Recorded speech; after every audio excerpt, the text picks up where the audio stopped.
Well అందరికీ నమస్కారం. I'm sorry. So welcome to the what if series for questions. ఇక్కడ actually ఇప్పుడు నేను ఏం చెప్పాలనుకుంటున్నాను అంటే బేసిక్గా మనం అందరము ఏదైనా ఒక క్వశ్చన్ కింద ఉన్న ఆన్సర్స్, ఫర్ ఎగ్జాంపుల్ 4 ఆప్షన్స్ ఉంటాయి. ఆ ఆప్షన్లో ఏ ఆన్సర్, ఈ క్వశ్చన్కి ఈ ఆన్సర్ ఎందుకు కరెక్ట్ అయింది, మిగతా ఎందుకు కాలేవని బేసిక్గా వ్యాలిడ్ చేసి ఎలిమినేట్ చేసి ఒక స్పెసిఫిక్ ఆన్సర్ని మనం సెలెక్ట్ చేసుకుంటాం. సో అది వేరు.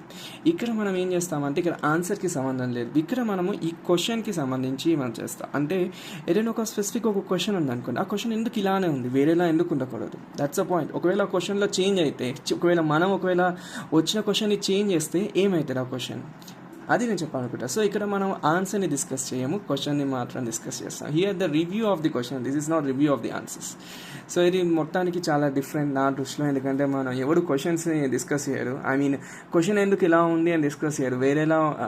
I mean to say that ఆన్సర్ని డిస్కస్, బేసిక్గా అందరు ఆన్సర్ని డిస్కస్ చేస్తారు, మనం క్వశ్చన్స్ని డిస్కస్ చేద్దాం.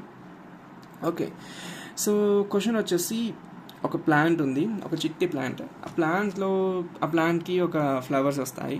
ఆ ఫ్లవర్లో కలర్స్ ఉంటాయి, రెడ్ కలర్ లేదా వైట్ కలర్. అయితే మనోడు ఏం చెప్పారంటే రెడ్ కలర్కి ఏమో ఏ అనుకుందాం, వైట్ కలర్కి ఏమో స్మాల్ ఏ అనుకుందాం. అయితే రెడ్ కలర్కి వచ్చే ఫ్లవర్కి మనం ఏం చేద్దామంటే ఎక్స్ట్రాగా కొన్ని డిఎన్ఏ సీక్వెన్స్ యాడ్ చేద్దాం. ఆ డిఎన్ఏ సీక్వెన్సెస్ మనం ఏమనుకుందామంటే టీఈ అంటారు, అంటే ట్రాన్స్పోజోమల్ ఎలిమెంట్. దాన్ని వదిలేసింది, ఆ పేరుని పక్కకు పెట్టేసింది. అది మన పాయింట్ కాదు. మన పాయింట్ ఏంటంటే ఒకటి ఎక్స్ట్రాగా యాడ్ అయ్యింది. ఓకే, ఎక్స్ట్రా సంథింగ్ యాడ్ అయ్యింది ఏ జీన్లో ఎక్స్ట్రా యాడ్ అవ్వడం వల్ల మనకి అది వైట్ ఫ్లవర్ వస్తుంది. ఇది వారు చెప్పాలనుకున్న విషయం. సో మనోరు ఏం చెప్పారంటే, మనోరి బాధ ఏంటంటే, వారు ఏం చెప్తున్నారంటే నువ్వు క్వశ్చన్లో ఈ ప్యాటర్న్లో ఉన్న ఈ చెట్లలో వాళ్ళ యొక్క తల్లిదండ్రులు, పేరెంట్స్లో ఉన్న జీన్స్ని కనుక్కోండి అని చెప్పారు. మీకు అది అర్థం కావాలంటే ఫస్ట్ కొంచెం క్లారిటీగా ఈ పాయింట్స్ చూద్దాం. ఫస్ట్ వాడు ఏం చేశారంటే ఒక పీసీఆర్ టెస్ట్ చేశారు. పీసీఆర్ టెస్ట్ అంటే ఏంటంటే మనం మామూలుగా ఒక జీన్ని తీసుకుంటాం, ఆ జీన్ని ఒక జీన్ ఉంటే దాన్ని 100 జీన్స్ చేస్తాం, దాన్ని పీసీఆర్ టెస్ట్ అంటారు. ఓకేనా. నెక్స్ట్ పీసీఆర్ చేశాక దాన్ని ఏం చేస్తారంటే ఏజీఈలో వేస్తారు. ఈ ఏజీఈ పేర్లని పక్కన పెట్టేసుకోండి, దీన్ని ఎక్స్ అనుకోండి, అది ఈజీగా ఉంటారు. ఒక ఎక్స్లో వేస్తారు. ఎక్స్ ఏం చేస్తారంటే స్పెసిఫిక్గా జీన్ యొక్క సైజ్ బట్టి, అంటే ఆ జీన్ పెద్దగా ఉందా చిన్నగా ఉందా దాన్ని బట్టి అక్కడ పని చేస్తారు. ఏదైనా పెద్ద జీన్ ఉందనుకోండి, అది కొంచెం మెల్లగా నడుస్తుంది. ఒకవేళ చిన్నది ఉందనుకోండి, చాలా ఈజీగా నడుస్తుంది.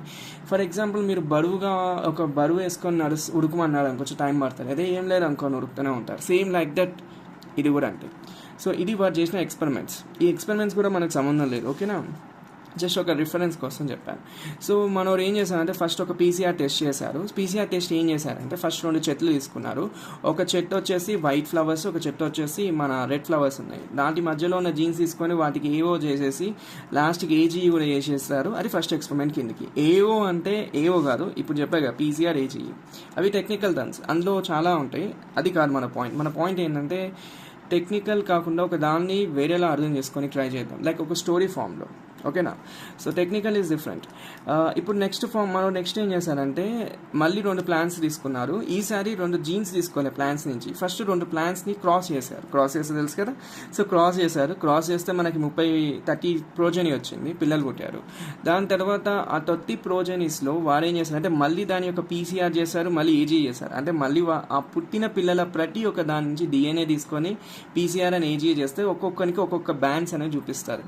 అది వారు చెప్పింది. సో వాడు అడిగిన క్వశ్చన్ ఏంటంటే ఆ బ్యాండ్స్ మీరు చూశారు కదా, ఆ బ్యాండ్ చూసి తల్లిదండ్రుల యొక్క జీనోమ్ క్యారెక్టర్ ఏంటి అని అడిగారు. అంటే జీనోమ్ క్యారెక్టర్ అంటే ఫర్ ఎగ్జాంపుల్ ఒక జీనోమ్లో 2 టైప్స్ ఉంటాయి, ఒకటి హోమో లేదా హెట్రో. హోమో అంటే 2 డొమినెంట్ ఉండొచ్చు, 2 రెసెసివ్ ఉండొచ్చు. అంటే 2 ఏలు ఉండొచ్చు, పెద్ద ఏలు, 2 చిన్న ఏలు ఉండొచ్చు, స్మాల్ ఏ బిగ్ ఏ. ఆర్ఎల్స్ ఒక పెద్ద ఏ ఒక చిన్న ఏ ఉండొచ్చు. ఆ పేరెంట్స్లో ఏదో ఒకటి, ఆ పేరెంట్స్ క్రాస్ చేసిన పేరెంట్స్లో. ఇది మన పాయింట్ కాదు, మనం దీని గురించి డిస్కస్ చేయట్లేదు. మనం దేని గురించి డిస్కస్ చేస్తున్నాం అంటే ఇక్కడ 2 ఎక్స్పెరిమెంట్స్ ఎందుకు చేయాలి, మళ్ళీ చెప్తున్నా. ఇక్కడ 2 ఎక్స్పెరిమెంట్స్ ఎందుకు చేయాలి. డైరెక్ట్గా మనము ఇక్కడ ఫస్ట్ ఎక్స్పెరిమెంట్ ఉంది, సెకండ్ ఎక్స్పెరిమెంట్ ఉంది. సెకండ్ ఎక్స్పెరిమెంట్లో మనకి 30 పిల్లలు పుట్టేశారు. 30 ప్రోజనీ వచ్చింది. 30 ప్రోజనీ వచ్చినప్పుడు సెకండ్ ఎక్స్పెరిమెంట్లో ఆ ప్రోజనీ యొక్క పీసీఆర్ ఏజీ చేస్తే అందులో బ్యాండ్స్ వస్తాయి. ఇలా మంచి ఒక దబ్బు ఉంటుంది, ఆ దబ్బులో ఇలా బ్యాండ్స్ వస్తాయి. ఇలా బ్యాండ్స్ వస్తూ ఉంటాయి. ఒక దగ్గర ఇక్కడ మిస్ అయింది అనుకోండి, ఒక దగ్గర ఇలా వచ్చింది. ఇది ఫస్ట్ పిల్లోడు, సెకండ్ పిల్ల పిల్లోడు, థర్డ్ పిల్లోడు. ఫస్ట్ పిల్లోడి దగ్గర 2 బ్యాండ్స్ వచ్చాయి అంటే దీనికి అర్థం ఏంటి, ఇది పెద్ద ఏ, ఇది స్మాల్ ఏ. సెకండ్ వన్ దగ్గర 2 వచ్చాయి, ఒక పెద్ద ఏ, ఒక స్మాల్ ఏ. ఇక్కడ ఒకటే వచ్చింది, ఐడియా ఇది స్మాల్ ఏ అవ్వచ్చు లేదా పెద్దదే అవ్వచ్చు. అంటే ఇక్కడ మనం ఏం కన్సిడర్ ఇలా మనం అనుకుంటాం, ఇది బేసిక్గా సైజ్ యొక్క దాన్ని బట్టి చేంజ్ అవుతుంది. ఇప్పుడు ఇలా పెద్దది సైజ్ ఉంది, చిన్న సైజ్ ఉంది. ఇక్కడ ఏ స్మాల్ ఏ నేను వేరేలా రాశాను, మీరు ఇది పాయింట్ తీసుకోకండి. ఇక్కడ మీరు కన్సిడర్ చేయాలి అంటే ఈ 30 ప్రోజనీ చేస్తే మనకి బ్యాండ్ వస్తుంది, దీన్ని బట్టి మనం చెప్పేయచ్చు. సో దీన్ని బట్టి ఈ ప్రోజనీ పేరెంట్ యొక్క ప్రోజనీ చెప్పేయచ్చు.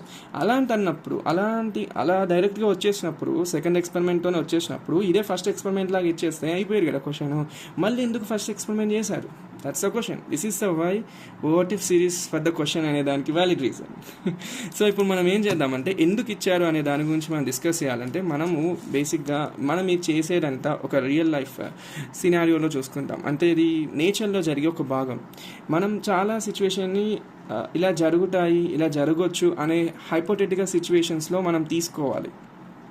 అంటే నేనేం చెప్పాలనుకుంటున్నా అంటే ఒక చెట్టు తన ఫ్లవర్ వైట్ కలర్ లేదా రెడ్ కలర్ మనం బయట చూసి చెప్పవచ్చు, వైట్ కలర్ ఇస్తుందంటే అది స్మాల్ ఏ వల్ల, రెడ్ కలర్ ఇస్తుందంటే పెద్ద ఏ వల్ల అని. అది మనం ఫినోటైపికల్గా, కానీ అది మనని ఎప్పుడు మిస్లీడ్ చేస్తారు. ఎందుకంటే మన కళ్ళతో చూసిందని నమ్మొద్దు, అదే సైన్స్ చెప్తుంది. అదే ఈ సిరీస్ యొక్క మెయిన్ పాయింట్.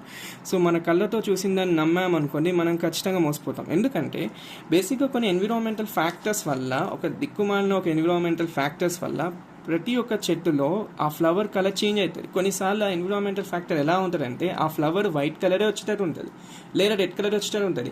ఇక్కడ జీన్స్లో అలాంటి చేంజెస్ వస్తాయి. అంటే మామూలుగా ఫస్ట్లో ఇలా ఉన్న జీన్స్ ఇది రెడ్ కలరే వేయచ్చు, ఏ రెడ్ వేయచ్చు, స్మాల్ ఏ వైట్ వేయచ్చు. కానీ ఈ జీన్లో ఒక సీక్వెన్స్ XXXX ఇలా ఉంది, దీన్ని YYY ఇలా ఉంది. కానీ ఈ ప్యాటర్నే కాకుండా ఎన్విరాన్మెంటల్ వల్ల వేరే ప్యాటర్న్ ఫామ్ అయింది. ఫర్ ఎగ్జాంపుల్ XZY XZY ఇలా వచ్చింది. ఈ ZXZY వల్ల కూడా మనకి ప్లాంట్ అనేది ఫ్లవర్ వైట్ కలర్ ఇచ్చే ఛాన్సెస్ ఉంటాయి. ఇది మనం తీసుకోవాలి. ఇది ఒక 0.1% ఛాన్స్ ఉన్నా ఇచ్చే ఛాన్స్ ఉంటే మన ఎక్స్పెరిమెంట్ తప్పవుతుంది. మీకు అర్థమైందా? సో ఆ 0.1% ఛాన్స్ కూడా వదలకూడదు మన వాళ్ళు. ఆ 0.1 ఛాన్స్ వల్ల వచ్చిన ఎర్రర్ చాలా పెద్ద ప్రాబ్లం అవుతుంది. సో దానికోసం మన వాళ్ళు ఫస్ట్ ఎక్స్పెరిమెంట్ చేస్తారు. అంటే వాళ్ళ బాధ ఏంటంటే ఈవెన్ ఫస్ట్ ఎక్స్పెరిమెంట్లో ఎందుకు చేశారంటే మనకి ఫస్ట్ ఆ 2 ప్లాంట్స్ని తీసుకున్నారు కదా, ఆ 2 ప్లాంట్స్ యొక్క జీన్స్ని పర్ఫెక్ట్గా ఆ జీన్ యొక్క కలరు వైట్ వల్లనే వచ్చింది. ఆ జీన్ యొక్క వైట్ కలర్ స్మాల్ ఏ వల్లనే వచ్చింది, రెడ్ కలర్ ఏ వల్లనే వచ్చింది అనే కన్ఫర్మేషన్ కోసమే చేశారు. అంటే ఆ 0.1% కోసం, అంటే ఒక ఎన్విరాన్మెంటల్ ఫ్యాక్టర్ వల్ల వచ్చే ఒక హైపోథెటికల్ సిచ్యువేషన్ని ముందే మన వాళ్ళు గెస్ట్ చేసి ఇలా చేస్తారు. సో అందుకే క్వశ్చన్ని ఇలా 2 ఎక్స్పెరిమెంట్స్ చేసి చెప్పారు. డైరెక్ట్గా మనం ఆన్సర్ కింద చూసి అంటే సెకండ్ ఎక్స్పెరిమెంట్ చూసి పెట్టేయచ్చు, దాంట్లో పెద్ద లొల్లి లేదు. ఎందుకంటే మనకి ఈ ప్యాటర్న్ తెలిస్తే sizes changes definitely we will going to do it, but the point is why should we are discussing here and ఎందుకు మాట్లాడుతున్నాం అంటే మనం ఇక్కడ మాట్లాడేది only series what if series for the questions కోసం. సో అందుకే ఇలా. So this is what the realities.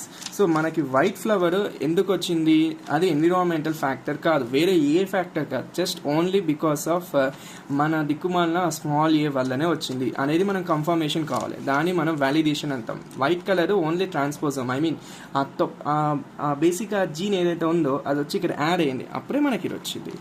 Next one accuracy, అంటే మనం కళ్ళతో చూసిన దాన్ని నమ్మడం కాదండి. ఫినోటైప్ క్యారెక్టర్ వైట్ కలర్ ఎందుకు వచ్చిందంటే దానివల్లనే వచ్చింది. సో దానివల్ల వచ్చిన దాన్ని కన్ఫర్మేషన్ కోసం మనం ఆ వ్యాలిడేషన్ చేసి తర్వాత అక్యురసీగా మనం చెప్పాలి, లైక్ దీనివల్లనే వచ్చింది. So that's a point for accuracy, అంటే 100% surety of that phenotype character.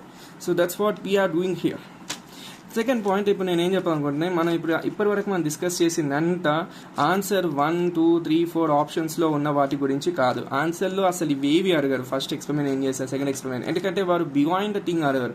వారు ఏం అడుగుతారు అంటే ఎక్స్పెరిమెంట్ చూసి నువ్వు ఏం చెప్పావు అని అవుతారు. I mean in the box అనుకోండి, ఈ ఆన్సర్ ఇన్ ద బాక్స్, ఈ క్వశ్చన్ ఎక్స్ప్లెయిన్ చేయడం అవుట్ ద బాక్స్. ఎందుకంటే ఇది క్వశ్చన్లో లేదు, ఐ మీన్ ఆన్సర్లో అడగరు కాబట్టి ఇది ఇన్ ద బాక్స్ అన్నాను. సారీ, ఈ క్వశ్చన్లో ఆన్సర్లో అడుగుతున్నాను కాబట్టి ఇన్ ద బాక్స్, ఇది అడగరు కాబట్టి out the box. So this is the topic of out the box. So this is how it happens and this is the first episode of this series. We will go through with number of questions, with number of explanations on why should we cannot do like this. We will make something more in the further sessions. Yes, thank you.